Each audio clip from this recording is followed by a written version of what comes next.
start recording. There we go.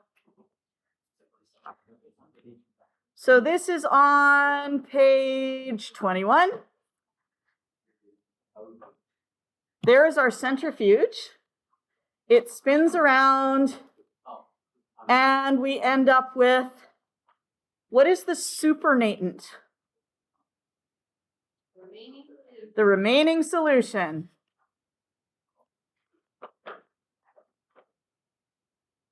What is the pellet? The precipitate. And remember, you can abbreviate precipitate as PPT. Here's a picture of decanting. Often you will decant by pouring the liquid down a glass stirring rod.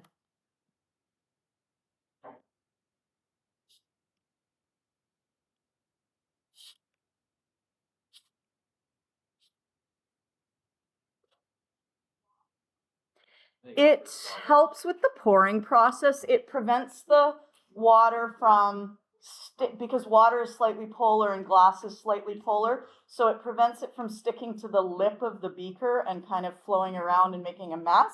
Instead, it sticks to the glass of the stirring rod and goes down the stirring rod.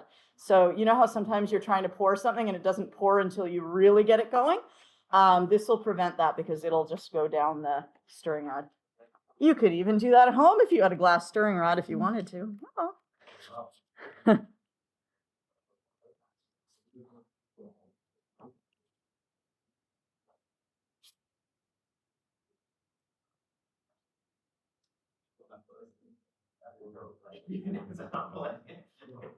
Okay, or we can filter it. Isn't this nice? We've now seen pictures, so it seems more real to us, yes? Hopefully. There we go. Now, it's no longer called the supernatant. Super meaning above. Super means above. Hence, the supernatant is above whatever the natant thing is. I don't know what a natant. Yes? When we're doing this, how do we ensure that we've precipitated all of the... How do we ensure that we've precipitated all of the lead? Because yes, we have to get rid of all of the lead. Let's go back. We add an excess of the NaCl. You don't have to be any more specific than that for my quizzes and tests. For AP, if they give you a choice, like sometimes they'll give you like some choices of stuff if they're like, oh, what would you choose out of these things? Would you choose a 0.1 molar solution or a 1 molar solution? Choose the 1 molar solution, because then you'll end up with lots. Yeah? Okay. All right, so now we are left with, on the filter paper, we have the solid, which is known as the residue now, not the pellet. That is the precipitate. And the water, because it just got filtered, is called the filtrate. That's the remaining solution.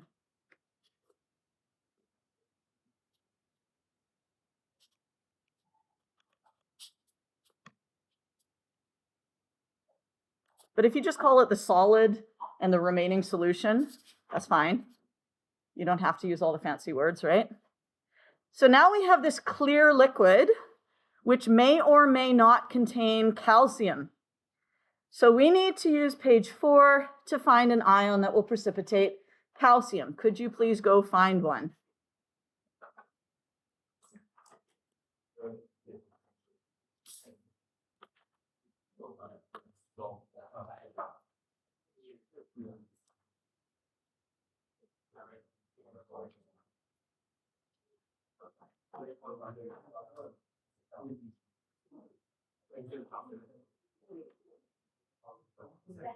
Yeah.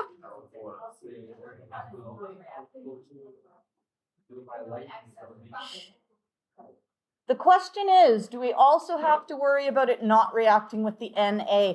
And here's the good news.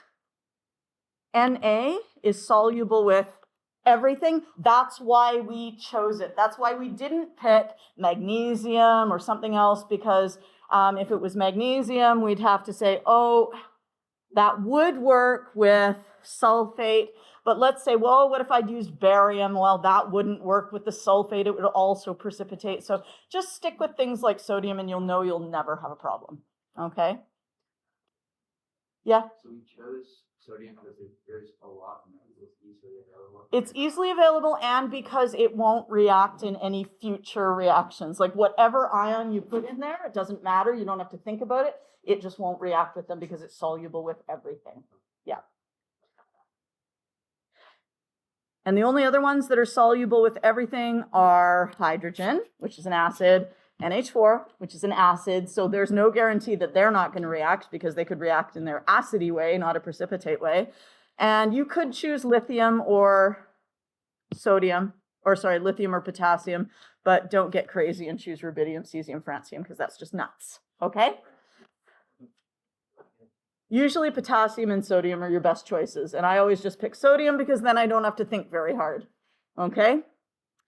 Who could we choose to precipitate our calcium now that the lead is gone?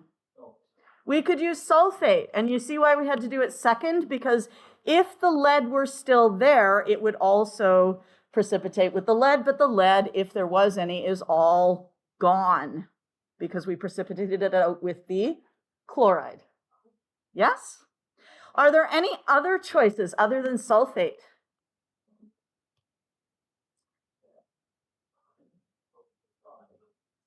Does sulfide work?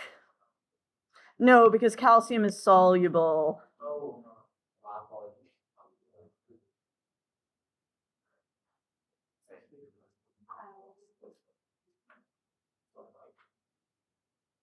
Does hydroxide work?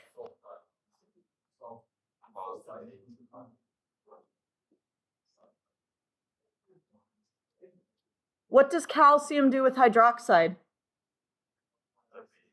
It precipitates. So would it work?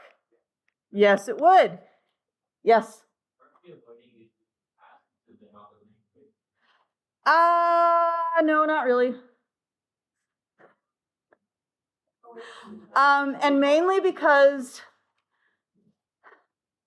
I mean, mainly because they would react with, I mean, if you had NH4, I would avoid it. But most ions tend, forget I said anything. Okay? Yeah. And how about phosphate, carbonate, or sulfite? Yeah, those would also be fine. To be honest with you, phosphate, carbonate, and sulfite are all weak bases. Yes? So, you know, we can hardly avoid weak bases or bases, so just don't even worry about it. Okay? Yeah. All right. Okay.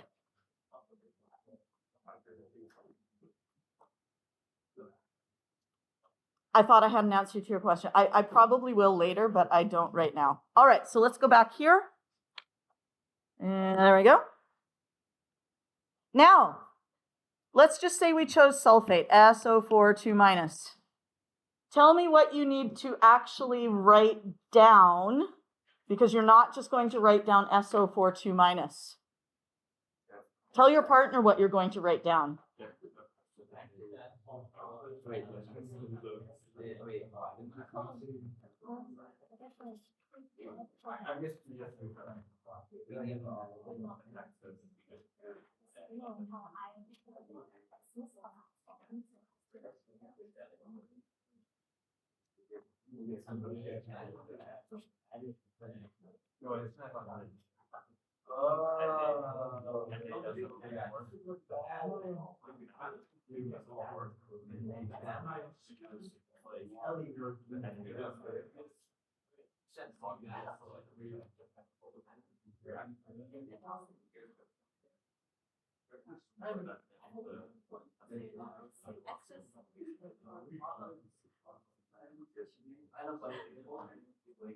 Add an excess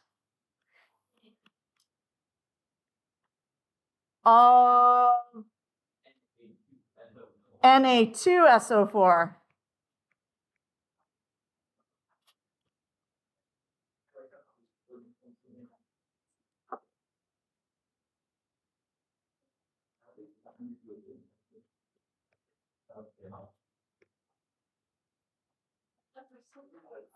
If a precipitate forms,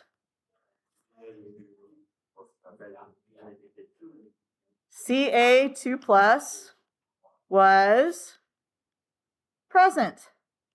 If no precipitate forms, no Ca2 plus was present. Is good? Okay, cool. So we can now separate cations. What do you think we'll have to do next? Separate anions. It's not much different.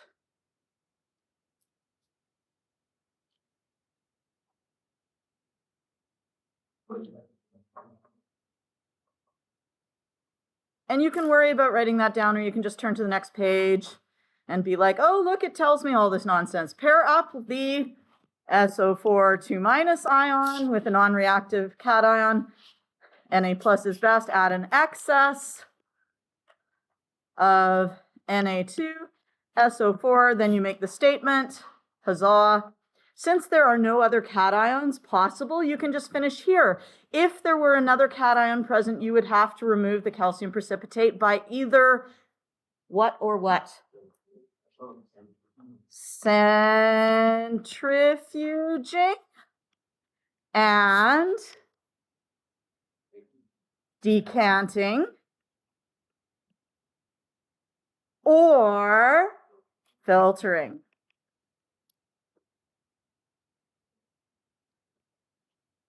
Sometimes the pen just does its own crazy thing.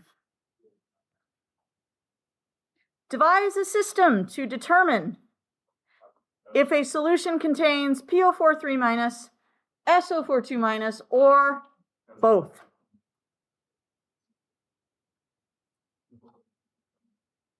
Do you guys think you can do it? Do you want to try? Give it a try.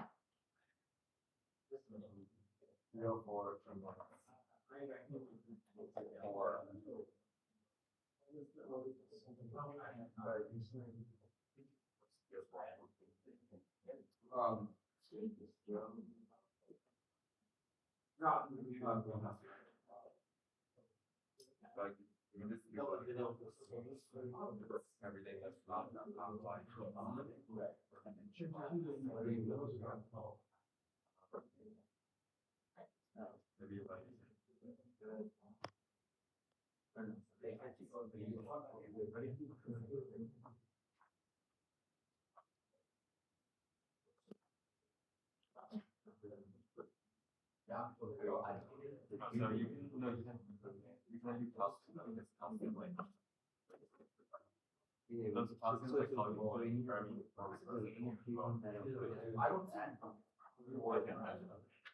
Yeah, so we need to choose one that's like non-safe.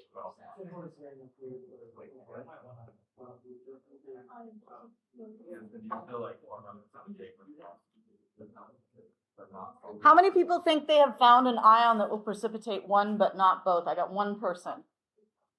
Okay, keep looking. Find an ion that will precipitate either sulfate or PO4, but not both. So it's everything that's not. So this way.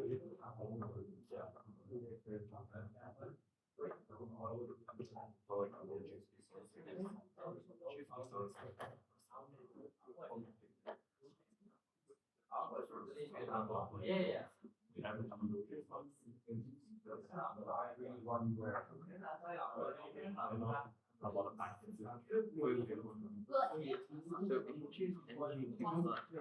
What will Na plus? You're good? I know. You got it. You heard yourself say it, and it was all good. You're like, oh. I was about to say it's winning. Which makes it a little bit worse, doesn't it? It's like, but it feels like Monday.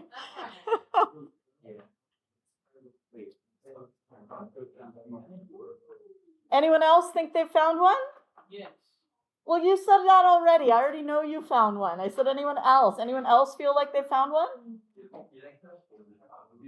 Seriously, nobody has found, not even a guess? Iron. What do you guys think about iron?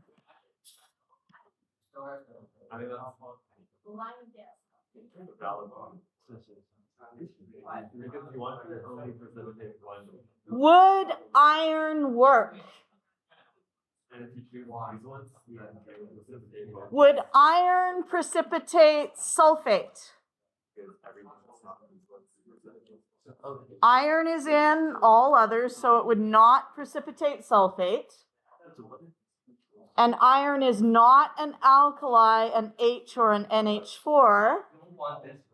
Therefore, it would precipitate phosphate. Can you think of anything else? Sorry, I should have said 3+, because 3+ is much more common than 2+. But if you chose 2+, it would also be fine.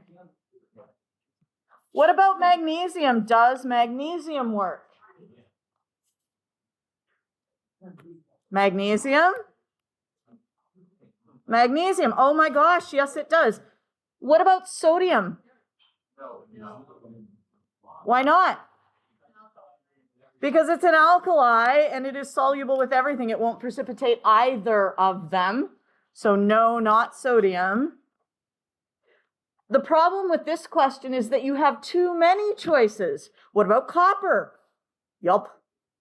What about vanadium? Oh.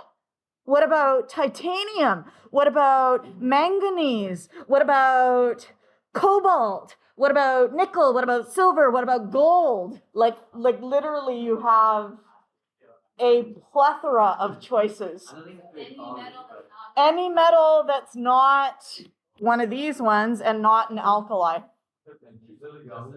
Because an alkali will precipitate none of them. Silver, calcium, strontium, barium, and lead will precipitate both of them. But anything else is up for grabs. Choose something normal though. Like lead is a good choice, or sorry, not lead, iron is a good choice because it's fairly common. Magnesium's a good choice because it's fairly common, right? Don't go crazy like I did and be like, osmium, I want to choose osmium, right? Like that's just crazy, okay? So let's go with iron since that's what we were looking at there. Whoops, wrong one. There we go.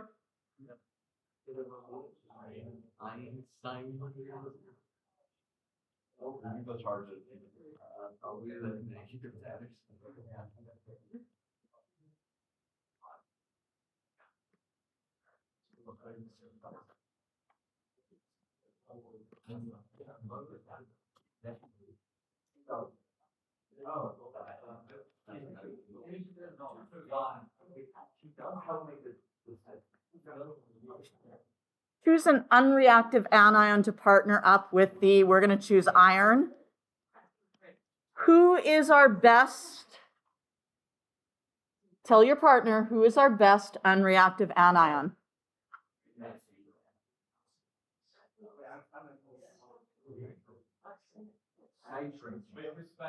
Yes? How do we know that iron is worthless?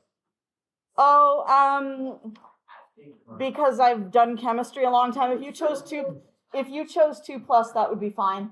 Okay?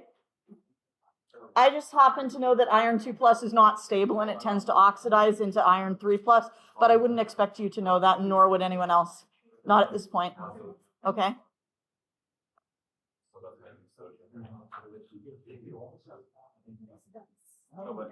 Who's the best choice of an unreactive anion?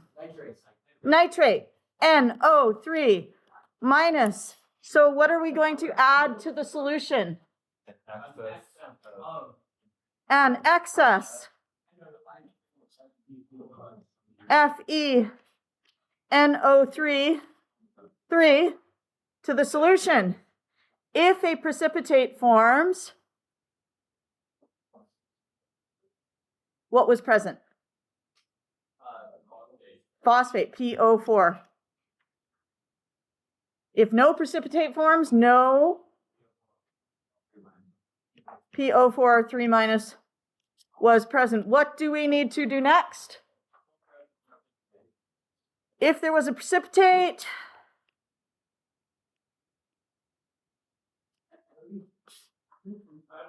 filter it out, or centrifuge and decant.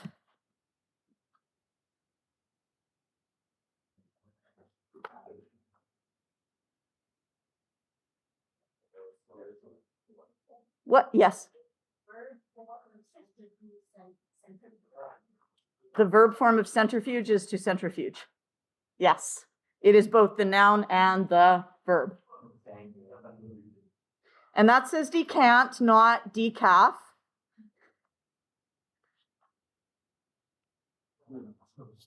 There we go. After you have centrifuged and decanted, what would you do next? Tell your partner, what would you do next?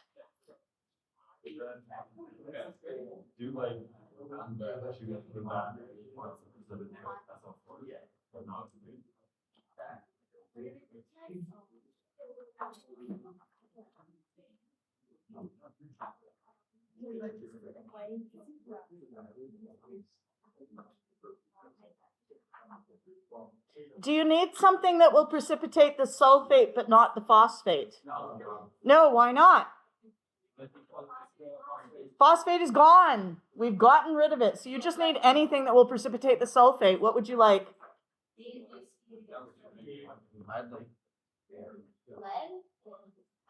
Sure.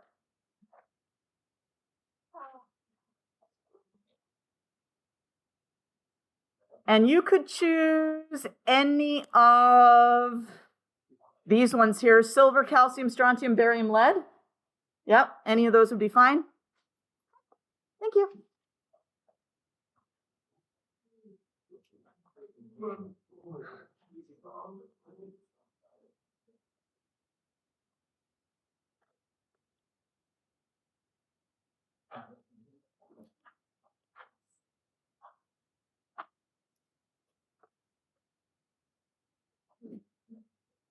Add an excess of Pb, NO3, 2.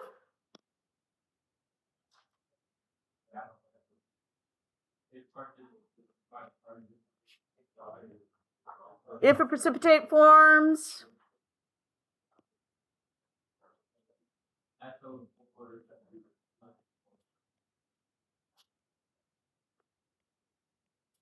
if no precipitate forms,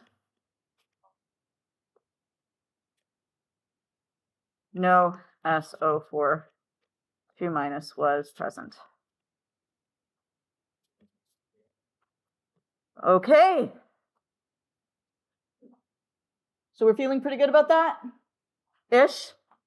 With some practice, you could probably manage it. Okay.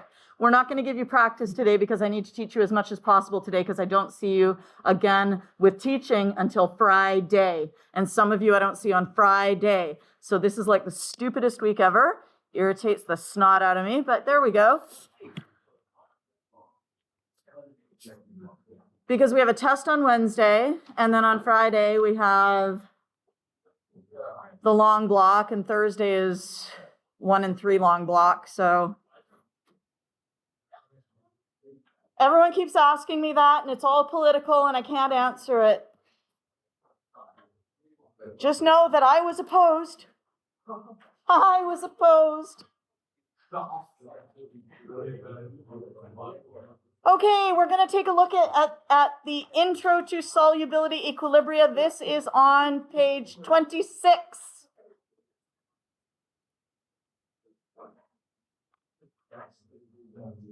Okay.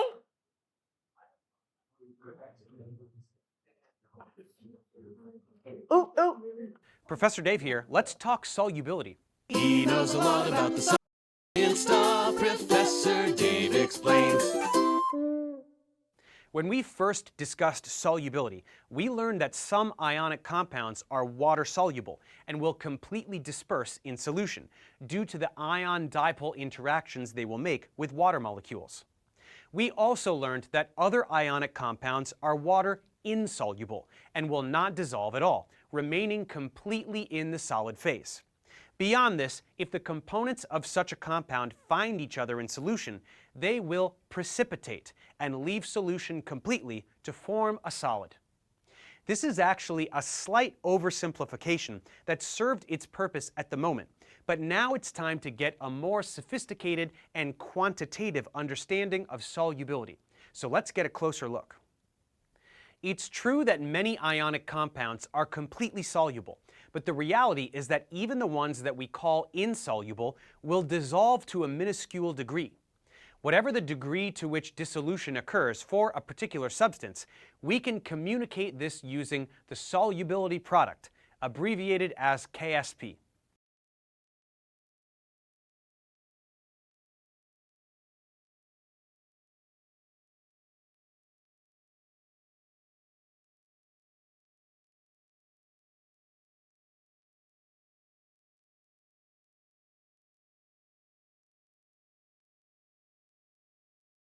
Let's look at a substance like silver chloride, which we label as water insoluble. As we said, if there is an excess of it in water, it will dissolve to a tiny extent and cause a dynamic equilibrium. Some ions dissolve as other ions rejoin the lattice. Just as with any other type of equilibrium, there must be an equilibrium constant to describe it, and that's the solubility product.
As we might guess, this will simply be equal to the product of the two ion concentrations in solution, each raised to the power of their stoichiometric coefficients, which in this case is simply 1 and 1.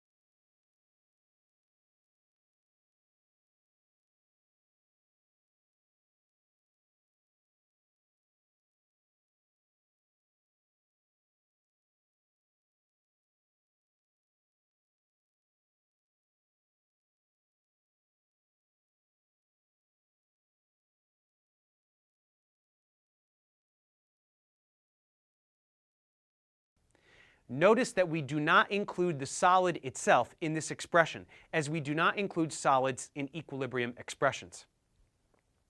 The smaller the constant, the fewer the ions that will be present in solution, and therefore the less soluble the substance must be.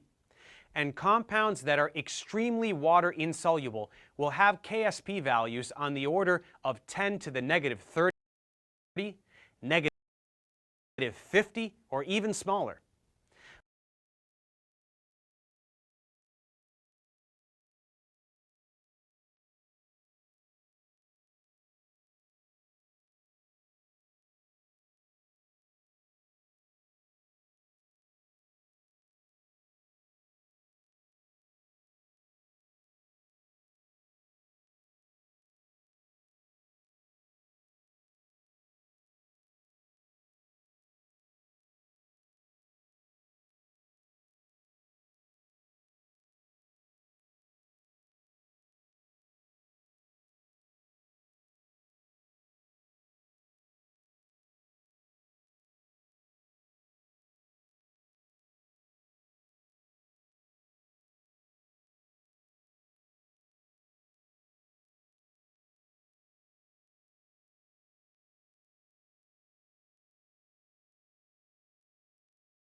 order of 10 to the negative 30, negative 50, or even smaller.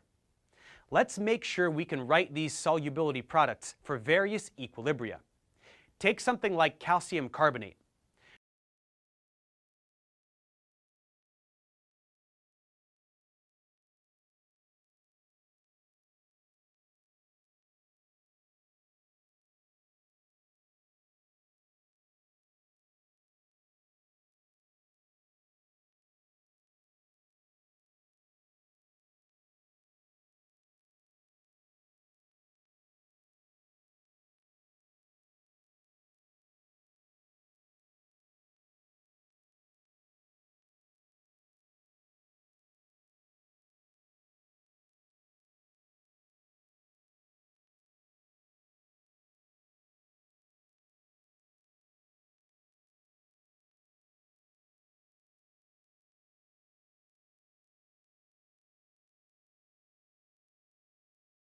First, we must write out the complete equilibrium.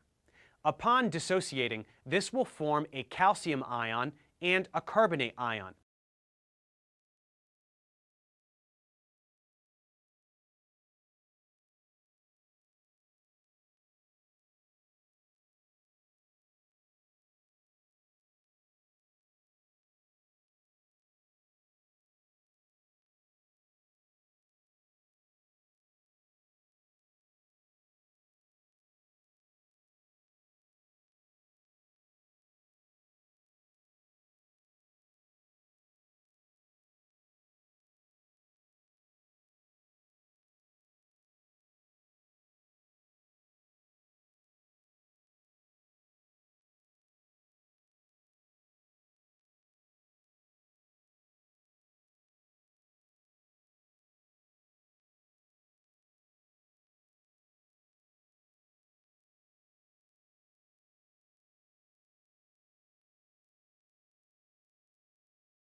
Therefore, the solubility product will be equal to the product of these two ion concentrations.